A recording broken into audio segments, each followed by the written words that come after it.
The Andy Poland Show on ESPN 630, the Sports Capital. This is the 75th anniversary of African-American players playing in the NBA for the first time. Now, the league itself was relatively new in 1950, just a year old, and there were 10 teams, yet only 3 black players in the league that year. One of them was Nat Sweetwater Clifton, who was signed by the New York Knicks, and Chuck Cooper, who was signed by Boston, as well as Earl Lloyd. And because of the way the scheduling worked out, Earl Lloyd playing for the Washington Capitals, been 3 iterations of the Capitals. The Caps, of course, the hockey team you know now. There was also the Washington Caps, 1 year in the ABA, 1969 to 70. And there was the Washington Capitals, who played in the NBA briefly because the team folded midway through the 1950-51 season. But on Halloween, Earl Lloyd became the first black player to suit up in the NBA as the Capitals played at Rochester. And years after he retired, he recalled what that night was about. Halloween. Now, were you nervous before this game? No. I took it lightly. I said, man, they're not worried about me. They probably think I'm a goblin anyhow. It's Halloween. They done brought this fool out here in this costume. But I mean, you're an athlete. When you get back down to it, once you make that team, you're a basketball player. And how did the team respond to you? If they think you can help, they don't. You know the problem. And I'm sure there were people on my own team that probably would rather I had been there, but they're smart enough. See, this is where the college thing comes in. They're smart enough, if they say something derogatory, not only are they going to offend me, they're going to offend some of his white teammates. So as part of recognition of the historic night that Earl Lloyd had in 1950, Halloween of 1950, the NBA is honoring that with the Pioneers Classic, which will take place on Sunday, a matchup between the Bucks and the Celtics. And we're lucky enough to be joined by Kevin Lloyd, who is the son of Earl Lloyd. Before we get started, what is it like for you to hear your dad's voice years after he has passed away talking about what he did in 1950? I mean, it's touching what my father did in 1950. Touching. Excuse me, I'm sorry. It's very touching, man, because it was unheard of course, that to have a black person on that basketball court. And my dad was the one that did that, October 31st, 1950. Yeah, I mean, there were others that followed, but there will never be a first, and he also accomplished another first in his career. Let me just say this. My father, Chuck Cooper, and Sweetwater Clifton, they are connected at the hip for sure. Mm-hmm. They're the pioneer 3, the first 3. But my father was the first. And, records are made to be broken. But when someone's the first, that can never be taken away. Yep. Yeah. Go ahead. When my father achieved on October 31st, 1950, as being the first, that's in stone. That's in stone for eternal. Yeah, no question about it. And that would be my point, that there will never be another first. And he was, in fact, the first. And another first occurred later on in his professional career, which we will get to. But this was the landscape of the NBA in 1950. There were 10 teams, and most of them were East Coast based. There was Philadelphia, there was Boston, there was New York, Syracuse, Baltimore, Washington, and the Western Division was Minneapolis, Rochester, Fort Wayne, Indianapolis, and Tri-Cities. And how's this for a trio of cities?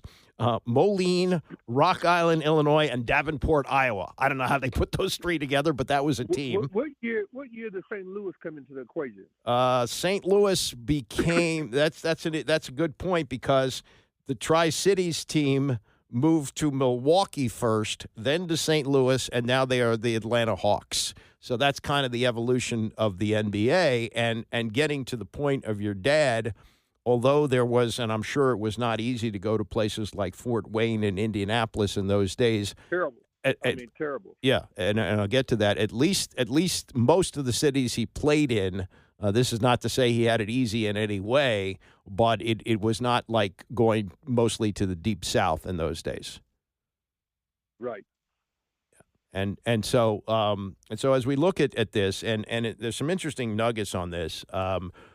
Red Auerbach had been the coach of the Washington Capitals, but that was before they entered the NBA. They were in something called the Basketball League of America or something like that, and then that merged with the NBA. By the time your dad came along in 1950, Red was coaching the Boston Celtics, and Correct. and the coach of the team was Bones McKinney. Bones McKinney was a player coach, and this is, I think, a significant part of the struggles that people like your father and Jackie Robinson faced. It's that they had to have some allies, and he was the only black player on that team. As a matter of fact, I looked at his career. He never played with more than two black teammates, mostly one, and he was the only black player on those teams, the early teams that he played on. And there was a story that I read where he was, I believe it was Indianapolis, or maybe it was in Fort Wayne, where he was not allowed to eat in the hotel dining room with his teammates and had to take his meal up to his room. And Bones McKinney, man who grew up in North Carolina, went and made sure that he had dinner with him in his room. Did he ever talk to you about that?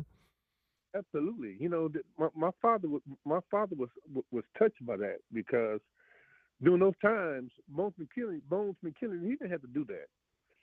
And when they checked in the hotel, they told my dad that you can stay here, but you can't leave the game time, which means he couldn't eat with his teammates.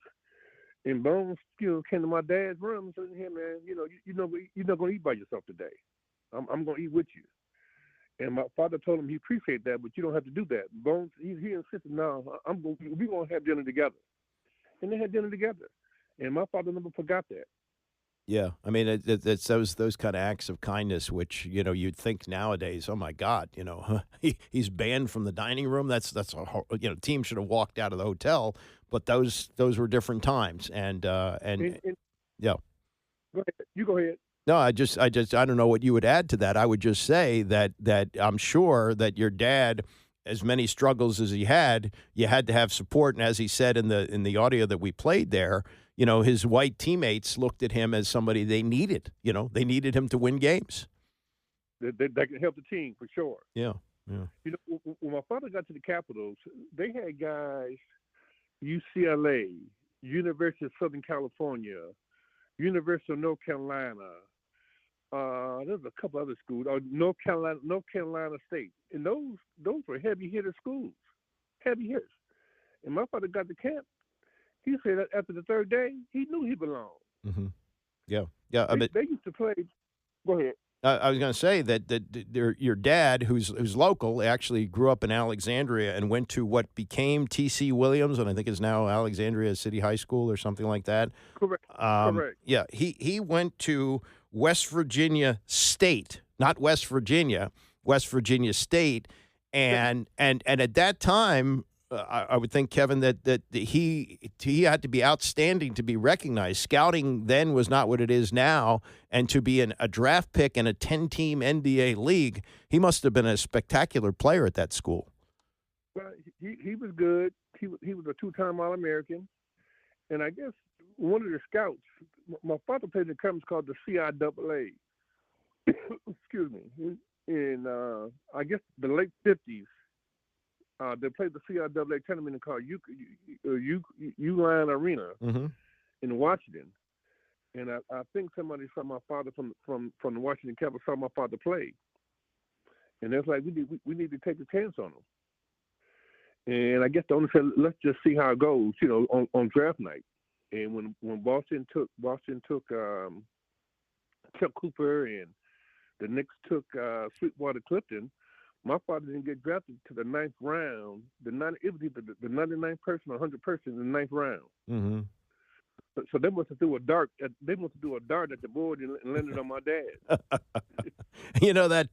That arena that became the Washington Coliseum, where the Beatles played their first concert in the United States, and I saw the ice capades there and the circus and all that. But it is? It's an REI sporting goods store now. Right near Union Station. So that land is I was there last week in D.C. I was in Alexandria, Virginia for the Earl Lloyd basketball clinic. Mm-hmm. And I went by, where the arena was. and it's like a 3-story, 4-story parking lot. And they had this big giant mural of my dad up there. I was surprised to see it. Yeah. Yes, it's just touching, man. That's tremendous.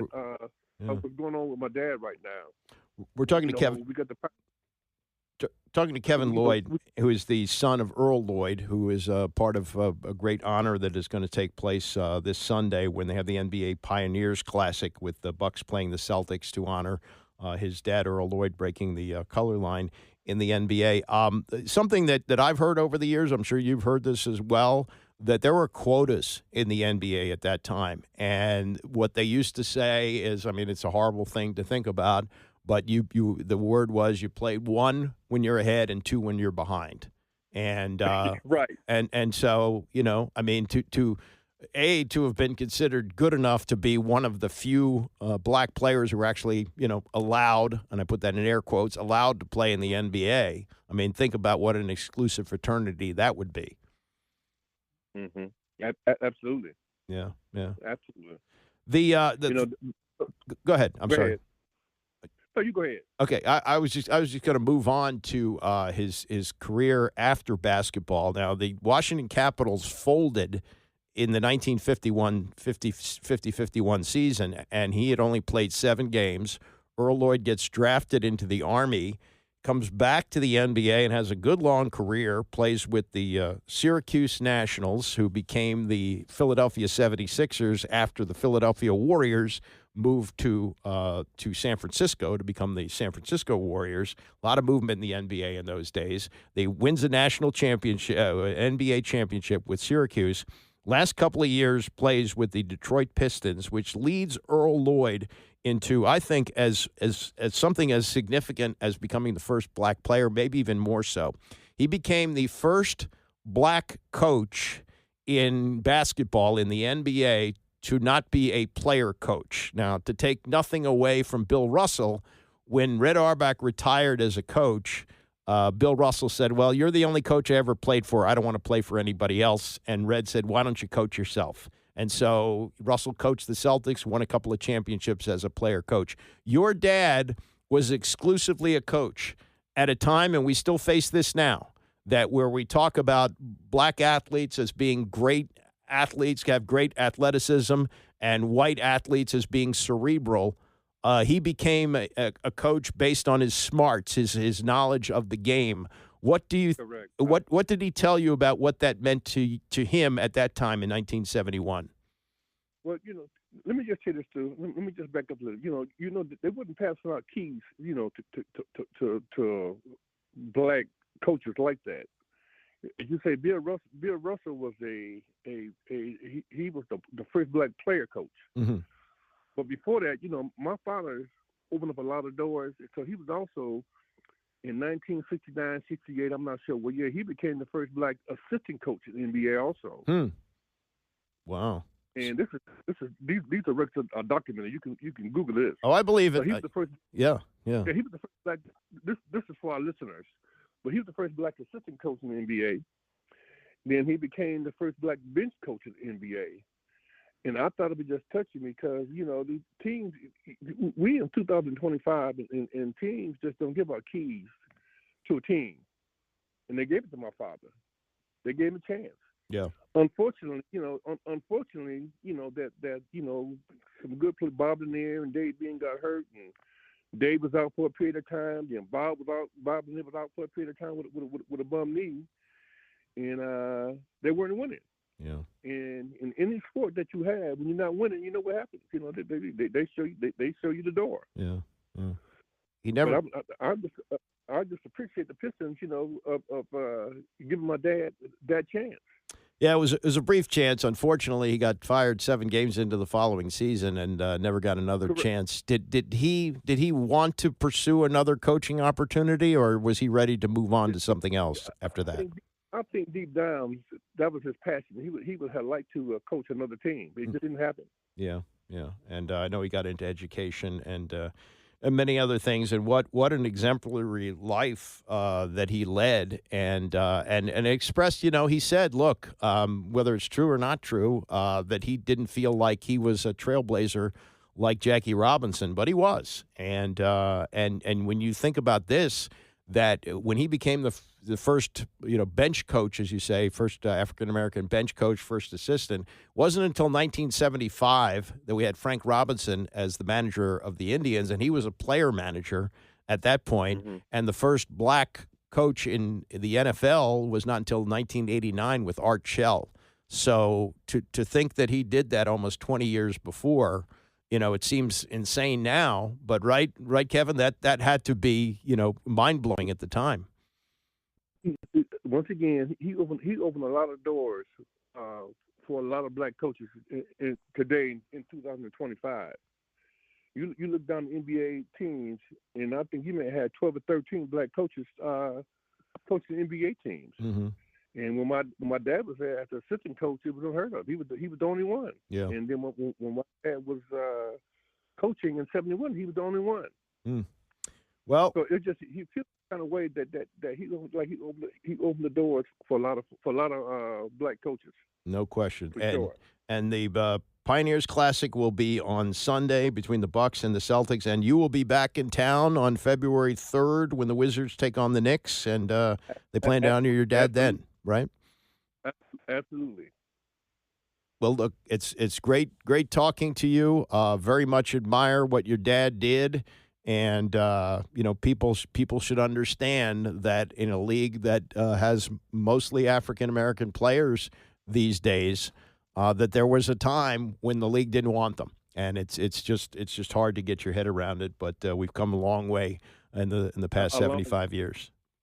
And that's playing and coaching. They didn't want them. Yeah, playing and coaching. They didn't want them. No question. All right. Well, good luck with that, and thanks for coming on today. I've really enjoyed talking to you. Napoleon, I thank you from the bottom of our hearts. Our family thanks you, man, and I'm looking forward to seeing you on Tuesday. Well, you got a ticket for me? Oh man, you make a phone call. You Mr. Poland. No, I'm Mr. Poland's cousin. Okay.